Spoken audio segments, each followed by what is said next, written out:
Oke, sumber berita yang gua reaction berasal dari channel YouTube GALZ. Mari kita simak bareng guys. Terperangkap dalam bayang gelap, kecemasan tiada henti menyapa. Berjalan dengan kaki terluka, tak pernah ada waktu untuk mengeluh.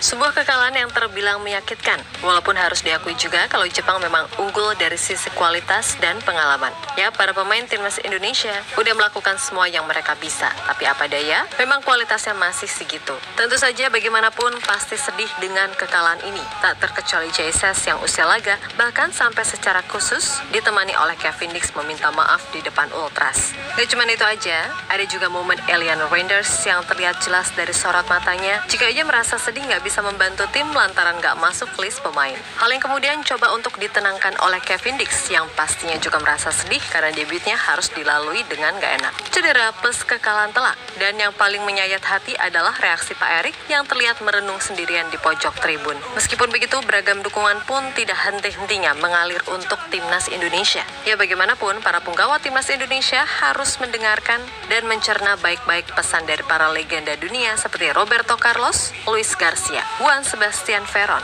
Erik Adibal, hingga Giorgos Karagounis. Karena apapun itu, timnas Indonesia masih dalam tahap berkembang, sehingga wajar dalam setiap perjalanannya akan selalu menemui rintangan.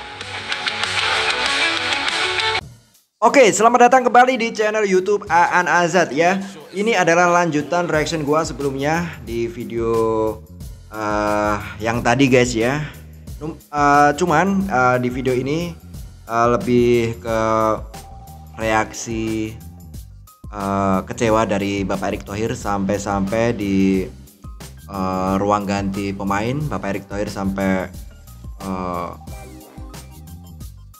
menekankan kepada seluruh jajaran pemain dan ofisial pelatih ya, jika kalian masih percaya dengan proyek ini ya, maka Bapak Erick Thohir akan tetap semangat untuk menjadi Ketua Umum PSSI. Namun jika sudah tidak percaya lagi, maka Bapak Erick Thohir dengan tegas akan mengundurkan diri. Ya, jangan sampai ya. Intinya kita semua harus memberi semangat buat timnas Indonesia. Kekalahan lawan Jepang ini ya sebenarnya kita juga kecewa. Namun dari semua segi Indonesia memang harus mengakui keunggulan dari timnas Jepang ya. Oke, intinya tetap semangat, dan lagi ya, di video sebelumnya gua juga menyampaikan entah apa yang menjadi pertimbangan dari Sintayong tidak memainkan Eliano Reinders ya. Secara dia juga main di era divisi ya, apa salahnya dicoba guys ya. Ya secara level liga, Eliano Reinders harusnya bisa jadi pertimbangan dibanding dengan teman-teman yang main di Liga 1. Cuman ya whatever lah, kita tetap harus hargai keputusan Sintayong. Bapak Erick Thohir tentunya lebih tahu dari kita semua ya.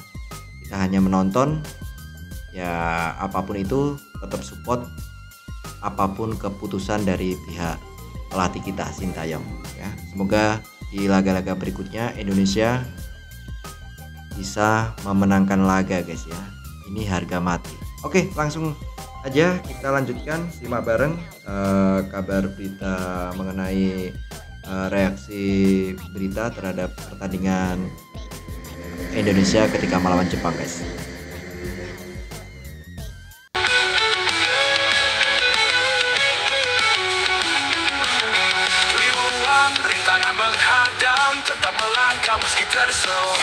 Jumat kelabu, itulah yang mungkin dirasakan semua publik tanah air. Kekalahan atas Jepang, walaupun udah banyak diprediksi, tapi bagaimanapun rasa sakit itu nyata. Sebab secara penampilan kita itu sebenarnya bisa melawan, khususnya di 30 menit awal babak pertama. dan akhir-akhir babak kedua. Meskipun begitu, kualitas adalah hal yang membedakan, di mana pemain Jepang terbukti sangat efektif termaksud mampu mencetak gol dari sudut sempit sekalipun. Sedangkan Indonesia, yang bahkan udah 1 lawan 1 dengan kiper pun gak masuk. Gak usah nyalahin Ragnar atau siapapun, karena memang secara level kualitas emang beda. Bayangin, dari kiper sampai striker, pemain Jepang ini levelnya udah main di kompetisi level elit. Serie A, IPL, Bundesliga, Ligue 1, Eredivisie, dan pastinya IPL. Sedangkan pemain kita yang bisa dikatakan main di level kompetisi top Eropa cuma Jesus. Itu pun di klub yang papan bawah Venezia. Ragnar, Sandy, Patinama di Belgia. Kelvin dan Tom Haye okelah di Eredivisie, yang mana itu masih mending. Kevin Dix juga lumayan, tapi biar gimana pun levelnya masih Liga Denmark, walaupun udah berpengalaman main di UCL. Sedangkan sisanya, Justin di U23 Wolf, Nathan, Marcel bahkan nyaris nggak pernah main di klubnya. Arhan apalagi. Jadi kalau masih ada yang menghujat pemain Indonesia, ya berarti ada yang salah dengan otak mereka. Sesimpel itu. Intinya, jika pemain Jepang di Eropa levelnya tier 2, kita itu di tier 3 atau 4. Jadi semisal pemain kita bikin kesalahan, ya mau gimana lagi, emang levelnya masih segitu. Dan mudah-mudahan kedepannya bisa lebih baik, karena ingat, tim ini masih dalam tahap berkembang. Paling enggak, kita nggak kebantai 5-0 kayak Bahrain atau 7-0 kayak China. Dan mudah-mudahan, di laga selanjutnya pas lawan Arab, kita bisa bangkit. Dari sini harusnya kalian semua yang cari kambing hitam atas kekalahan semalam ya, harusnya bisa paham. Level kita dengan Jepang sudah jelas berbeda ya. Dari pemain-pemain upload kita aja levelnya juga udah beda jauh dengan pemain upload timnas Jepang ya. Semoga ini bisa menjadi motivasi tersendiri buat timnas Indonesia untuk melakoni laga kedepannya. Rangers yang tampak sorot matanya memancarkan kesedihan karena tidak dapat membantu tim gara-gara nggak masuk list. Bahkan terlihat ia sampai coba ditenangkan oleh Kevin Dix. Emang keren sih Bang Kevin, padahal dia sendiri juga sedih pastinya gara-gara debutnya nggak enak. Udah cedera, mana kalah pula. Tapi nggak apa-apa, moga-moga aja nggak parah. Dan bisa main pas lawan Arab. Nah, selain nenangin Ellie, Kevin juga tampak jadi pengawal Bang Jai ketika menghadap ke Ultras. Terlihat Kevin ikut membantu menenangkan Jai yang sedih sekaligus bangga melihat kesetiaan para pendukung Indonesia. Namun dari semua itu, tentu yang bikin kami semua cukup sedih adalah saat melihat kekecewaan Pak Erik yang terlihat sendiri mojok di sudut tribun. Yap, apa yang dirasakan oleh Pak Erik emang sangat bisa dimaklumi. Beliau udah kerja keras untuk melakukan apapun agar Indonesia bisa bersaing, namun nyatanya itu belum cukup. Ya, bagaimanapun, di sini suka tak suka, Coach Shin juga harus mawas diri, terutama soal taktik dan pemilihan pemain. Jangan sampai segala apa yang beliau putuskan malah bisa jadi bumerang walaupun kembali lagi. Seorang pelatih pastinya punya idealismenya sendiri. Nah, salah satu yang kami kritik atau pertanyakan, masih efektifkah pola 3-4-3 yang selama ini jadi pakem yang dijalankan? Karena dari pertandingan ke pertandingan, terutama ketika ketemu tim besar, lini tengah jujur aja kelabakan. Dah gitu aja. Ya, memang yang perlu dipertanyakan adalah taktik Sintayong guys ya. Seharusnya ketika kalah lawan Cina itu sudah menjadi evaluasi tersendiri ya. Namun tetap ya, nggak tahu lah ya. Semoga di laga-laga berikutnya Indonesia bisa berbenah aja. Itu aja cukup. Semangat Pak Erick Thohir. Yap, suka tak suka hasilnya memang begini. Namun perjuangan belum usai dan dukungan pun terus mengalir dari berbagai pihak. Dan dalam hal ini mungkin para pemain timnas Indonesia bisa mencerna masukan positif dari para legenda dunia yang pernah berkunjung ke Indonesia. Roberto Carlos misalnya, ia mengatakan jika para pemain timnas harus tetap percaya diri apapun yang terjadi. Lalu ada mantan penyerang Liverpool, Luis Garcia, yang berpesan supaya para pemain timnas jangan pernah berhenti bekerja keras. Menurutnya, kerja keras adalah fondasi penting agar para pemain muda bisa mengembangkan kemampuan untuk bersaing di level tertinggi. Apalagi ia juga sadar jika mayoritas pemain timnas Indonesia masih berusia relatif muda. Mereka butuh waktu berkembang yang menurut saya sangat penting. Ketika kita membicarakan pemain muda, pengalaman itu membuat kita lebih baik di lapangan dan di luar lapangan. Itu fondasi penting yang harus pemain muda miliki.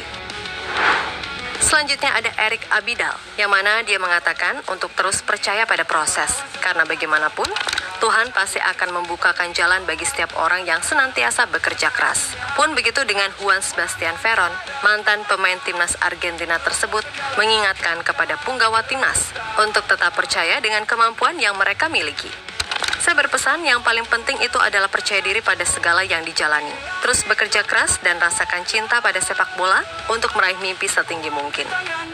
Nah, selain mereka-mereka tadi, ada juga legenda timnas Yunani, Giorgos Karagonis, yang berpesan untuk terus maju walaupun rintangan di depan sangatlah sulit. Karena bagaimanapun, untuk mencapai level tertinggi pastinya tidak mudah. Dan hal itu udah tergambar jelas dari pertandingan melawan Jepang kali ini.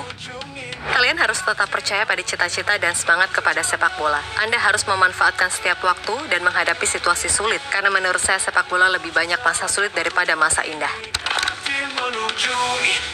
Yakin aja ya, timnas Indonesia sekarang ini masih berproses ya. Dan perjalanan masih panjang. Untuk sekarang ini Indonesia masih di bawah Jepang. Namun kita gak tahu 5 tahun ke depan. Semoga saja kekalahan ini bisa jadi pelajaran sekaligus pelecut semangat bagi tim Garuda untuk menatap laga melawan Arab. Pokoknya, siapapun yang menghujat timnas, berarti jangan pernah bersorak ketika tim ini meraih kemenangan. Bedakan antara kritik dan hujatan, karena pada dasarnya kembali lagi, level kita belum seperti Brazil, Jerman, Italia, Spanyol, Portugal, Argentina, dan Belanda. Jadi enjoy the moment aja dengan setiap proses yang ada. Menang ya kita nikmati, kalah ya kita mawas diri. Pokoknya jangan menyerah Garudaku, percayalah mimpi itu masih nyata adanya. Berat pasti, tapi bukan berarti nggak bisa. Ingat sekali lagi, mindset adalah doa, usaha adalah seni, kita Garuda.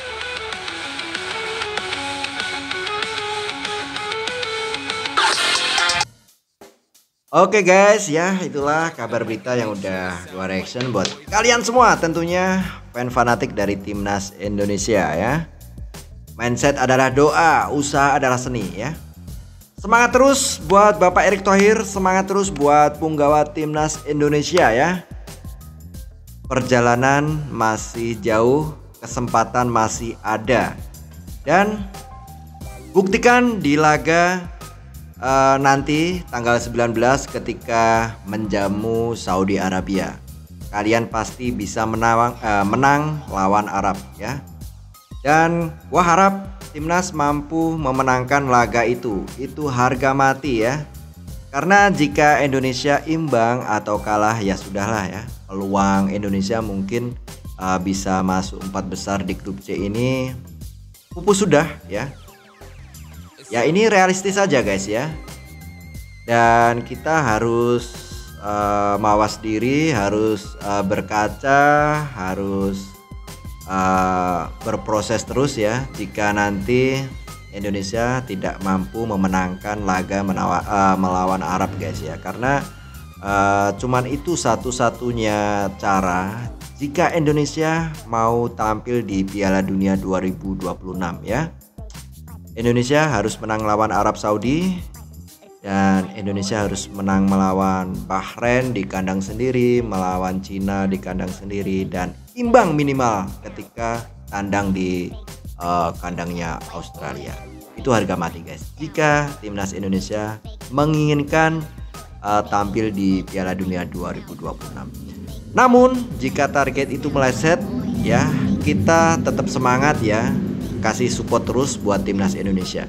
Yakin aja timnas Indonesia 5 tahun ke depan akan paling enggak levelnya bisa lah mengimbangi permainan Jepang ya, gua yakin guys. Karena punggawa timnas Indonesia ini ya masih muda-muda usianya. Dan semoga dengan bergabungnya Oleremo ini ya, ini akan menjadi solusi buat timnas Indonesia yang saat ini memang masih tumpul di lini depan. Oke, terima kasih. Itulah reaction gue terhadap berita yang mengabarkan bahwa timnas Indonesia memang harus mengakui kekalahan lawan raksasa Asia Jepang ya. Buat kalian semua yang mungkin baru menemukan channel gue lewat video reaction ini, please dukung channel gue dengan cara apa? Dengan cara tekan tombol subscribe, like, dan share ya, supaya kalian semua tidak ketinggalan update terkini terhadap berita seputar timnas Indonesia yang bakal gua reaction guys. Oke, sampai ketemu di video reaction gua selanjutnya. Salam sepak bola.